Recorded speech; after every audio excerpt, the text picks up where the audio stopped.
नहीं जनाब, ये दो ऑर्गन्स हमारे सामने मौजूद हैं। सबसे पहले बेसिक पार्ट्स आपके सामने रखेंगे। बेसिक पार्ट्स जो हैं आप लोगों को लास्ट टाइम क्लास में बता भी दिए हुए हैं। यहाँ पे एक दफ़ा आपको खोल कर दिखा देंगे तो चीज़ें ज़रा आसानी से क्लियर हो जाएंगी आपके लिए। ठीक है जी। सबसे पहले तो ये ऑर्गन्स आपके पेल्विक कैविटी में मौजूद होते हैं, और ये जिस तरह टेबल पे आप इनको पड़ा देख रहे हैं, ये ऐसे पड़े नहीं होते। नॉर्मली एनिमल के अंदर ये ऐसे क्वाइल्ड पड़े होते हैं, इस तरह ऐसे देख रहे हैं आप जी हाँ सर। ये जानवर में इस तरह पड़े होते हैं। तो अब चूँकि टेबल पे ये ऑटोमेटिकली राइट और लेफ्ट पे ये ओपन हो जाते हैं। ठीक है जी। तो हमारे पास ये खीफर का ऑर्गन है, वच्छी, जिसने अभी पहली दफ़ा बच्चा देना था जी। आपको ऑर्गन से अंदाज़ा हो रहा है कि इसने अभी तक बच्चा नहीं दिया। ये जो ऑर्गन है इससे आपको अंदाज़ा हो रहा है कि ये पहले ये जानवर जो है ये बच्चा दे चुका है। ठीक है, आपको ऑर्गन्स के साइज से फ़र्क नज़र आ रहा है। तो स्टार्टिंग फ्रॉम सबसे पहले आपको मैंने बताया था कि यूट्रस के 3 पार्ट हैं। एक है नेक ऑफ यूट्रस, जिसको आप सर्विक्स बोलते हैं, फिर बॉडी ऑफ यूट्रस है, और फिर इसके हॉर्न्स हैं। ठीक है जी। 2-3 चीज़ें यहाँ पे क्लियर करनी है। एक आपको बताया था, सर्विक्स से स्टार्ट कर लेते हैं। ये गौर से देखें, ये आपको ये सर्वाइकल ओपनिंग नज़र आ रही है यहाँ पे, ये देखें, ये आप देख रहे हैं जी, ये सुराख नज़र आ रहा है आपको। This is external os. Os कहते हैं सुराख को। ठीक है जी। तो जब आप इंसेमिनेशन करते हो तो इस ऑस में से आप एआई गन को पास करते हैं और इसको गुजार के बॉडी ऑफ यूट्रस तक लेके आते हैं। तो ये इतना सा फन है आर्टिफिशियल इंसेमिनेशन में। जब आप एनिमल को टीका रखने जाते हो तो आपने बस ये ऑस का ढूंढना होता है, किसी तरीके से रॉड को आपने ऑस तक पहुंचाना है। ये ट्रेनिंग का पहला हिस्सा होता है। अमूमी तौर पे जो न्यू कमर्स होते हैं उनको ये ऑस जो है नहीं मिल रही होती, तो वो क्या करते हैं कि आगे पीछे ये फॉर्निक्स पे जाना। ये देखें, ये अगर आप गौर करें तो ये सर्विक्स के इर्द गिर्द ये क्या है, ये फॉर्निक्स है। ठीक है, वो यहाँ फंसा दिया रॉड, यहाँ फंसा दिया, इधर फंसा दिया, वो कहीं ना कहीं जो है ना ये काम चलता ही रहता है। इनिशियली जब हमने ये काम शुरू किया था तो हम भी ऐसे ही करते थे।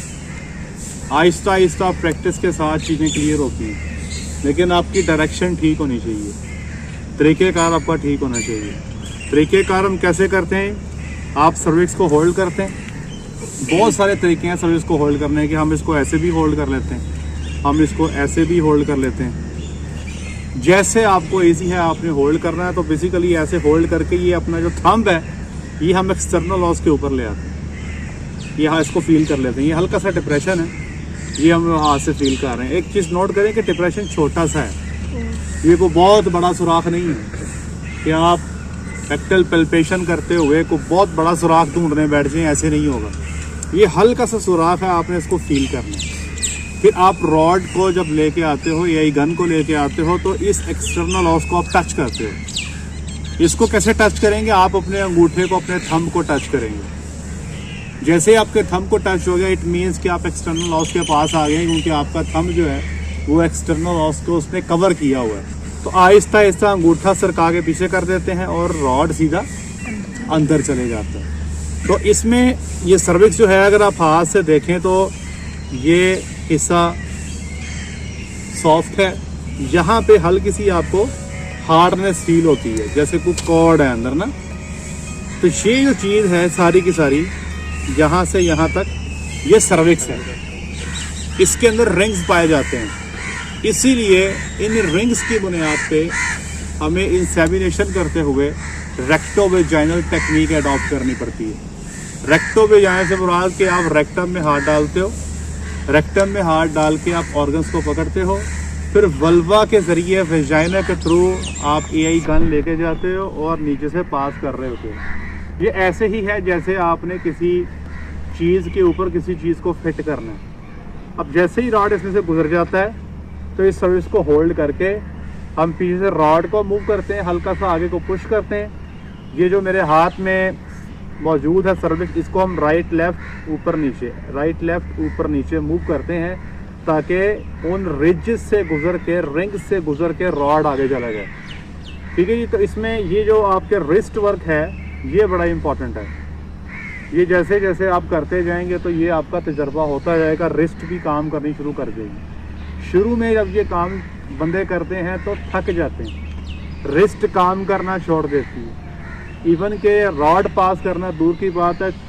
हम जब 2010 में हमने काम शुरू किया था तो 5वीं 6वीं भैंस पे बाजू जवाब दे जाती है, लेकिन जैसे ही आहिस्ता आहिस्ता आप काम करना शुरू कर देते हैं तो फिर बाजू थकना ख़त्म हो जाती है। ये समझे, ऐसी समझ लें कि पहले दिन आप जिम जाते हो तो उस वक्त सिचुएशन और होती है, आप शायद 10 घंटे लगाते हो, आपकी बस हो जाती है, लेकिन 4-5 महीने के बाद सिचुएशन ये आती है कि आप 15-15 डैंड के 6 रैप्स कर देते हो, आपको महसूस ही नहीं होता। तो ये प्रैक्टिस है। तो अमूमी तौर पे हम ये कहते हैं कि हम जो वेटनरी डॉक्टर्स हैं, हमारे लेफ़्ट हैंड में इक्वल पावर होती है राइट हैंड के, क्योंकि ये सारा दिन इस्तेमाल होता है। जब भी इस्तेमाल होगा लेफ़्ट हैंड ही यूज़ होगा, और फिर ये रिस्ट भी आपकी पावर में आ जाती है, और ये आर्म्स के जो मसल्स हैं ये भी आपके पावर में आ जाते हैं। ठीक है जी। अच्छा, अब मैं आपको दिखाता हूँ इसको अंदर से कि ये रिंग्स आपको कैसे नज़र आएंगे, ताकि आपको पता लगे कि रिंग्स कहाँ तक हैं और फिर बॉडी ऑफ यूट्रस हमारी कहाँ तक है। ठीक है जी। तो मुझे असिस्टेंस चाहिए बेटे आपकी, इसको ये काम करें, ये ले जी, ये ज़रा इसको गौर करें। ये देखें, ये एक्सटर्नल लॉस है, यहाँ तक आपको फील हो रही है, गौर करें आप, ये देखें यहाँ तक। इसके बाद चीज़ें डिफरेंट हो गई हैं, ये देखें यहाँ तक ये सर्विक्स है। ठीक है जी। और ये रिंग्स आपको बाकायदा नज़र आ रहे हैं कि ये शुरू हो रहा है, फिर ये ख़त्म हो रहा है, फिर ये आ गया, फिर ये आ गया। ठीक है, नज़र आ रहा है आपको? गौर करें कि ये पहला रिंग है, ये दूसरा रिंग है, ये तीसरा रिंग है। तो 3 रिंग इस एनिमल में मौजूद हैं, और ज़्यादातर जानवरों में मैंने 3 ही देखे हैं। ये 3 से 5 भी हो सकते हैं, मैंने 5 भी देखे हैं। अमूमी तौर पे जिन एनिमल्स में 5 रिंग होते हैं उनमें आपका एआई गन पास करना थोड़ा डिफिकल्ट हो जाता है। हाँ, अगर एनिमल हीट में है तो कोई प्रॉब्लम नहीं है। आपको बताया था कि जब जानवर हीट में होता है तो ये सर्विक्स ओपन हो जाती है, लेकिन जब जानवर हीट में नहीं होता तो ये पार्शली ओपन होती है। बेटे आपकी तबीयत ठीक है? आप बैठ जाए, वो पीछे बैठ जाए, शाबाश, वो सुकून से बैठो, शाबाश। इसको पानी ला के तो बैठो, पानी पी लिया आपने, आराम से रेस्ट करो। ठीक है जी। अब ये आप देखें, इतना जो एरिया है ये क्या है जी? ये सर्विक्स का एरिया है, इसमें 3 रिंग्स पाए जाते हैं, और ये रिंग्स की मैंने आपको स्टोरी सुना दी है। अब आपको जैसे ही रिंग क्रॉस होगा ना आपका, आप यही करोगे तो आपको महसूस होगा कि आप रिंग क्रॉस कर लिया। फिर दूसरा रिंग क्रॉस करेंगे, आपको फील होगा। फिर जब तीसरा रिंग क्रॉस करेंगे फिर आपको पता फील होगा। आपको कैसे पता लगेगा कि आप बॉडी फ्यूटर्स में आ गए? जब आप बॉडी फ्यूटर्स में आएंगे आपका रॉड फ्री हो जाएगा। जाहिर बात है कि आगे सड़क सीधी है। यहाँ पे देखें, बार बार जंप आ रहे हैं। जब आप रोड पे चलते हो, जंप्स आते हैं, तो आप फ्रीली बाइक को मूव नहीं कर सकते, आपको ब्रेक लगानी पड़ती है बार बार। ठीक है, लेकिन अगर रोड ओपन है तो फिर चीज़ें क्या होंगी? फिर सीधी होंगी, स्मूथ होंगी, आपने स्ट्रेट ही चलना है। तो ये इसके बाद आगे काम स्ट्रेट है, ये सारा का सारा आगे काम स्ट्रेट है। ठीक है जी। अच्छा जी, अब देखें, ये आपको मैंने रिंग्स दिखा दी है। अब रिंग्स दिखाने के बाद जो अगली चीज़ आपको दिखानी है वो है बॉडी ऑफ यूट्रस, और कितनी होती है, ये चीज़ इंपॉर्टेंट है जी।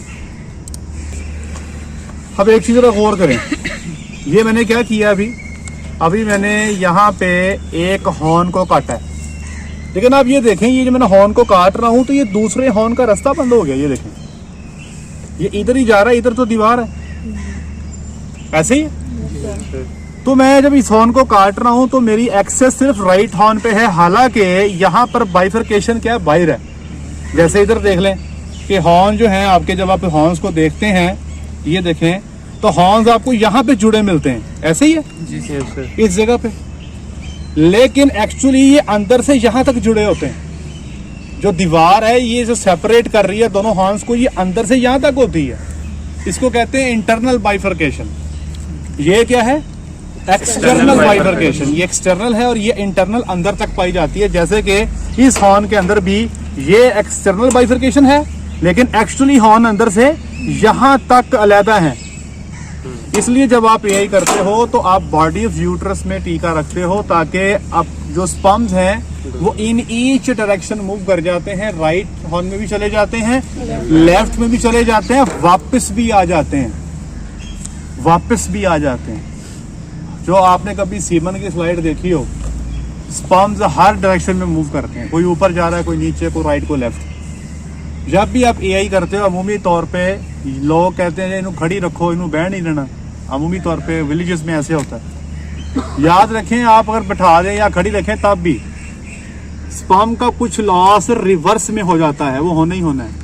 अब वो स्पर्म जो बैक मूव कर रहा है तो आप उसको कैसे रोकोगे बाहर आने से भाई? वो अमूमी तौर पे जो जानवर म्यूकस डिस्चार्ज करता है या तारे करता है उसके साथ वो बाहर आ जाते हैं। तो ये लॉस स्पर्म का होता है, ये नॉर्मल है।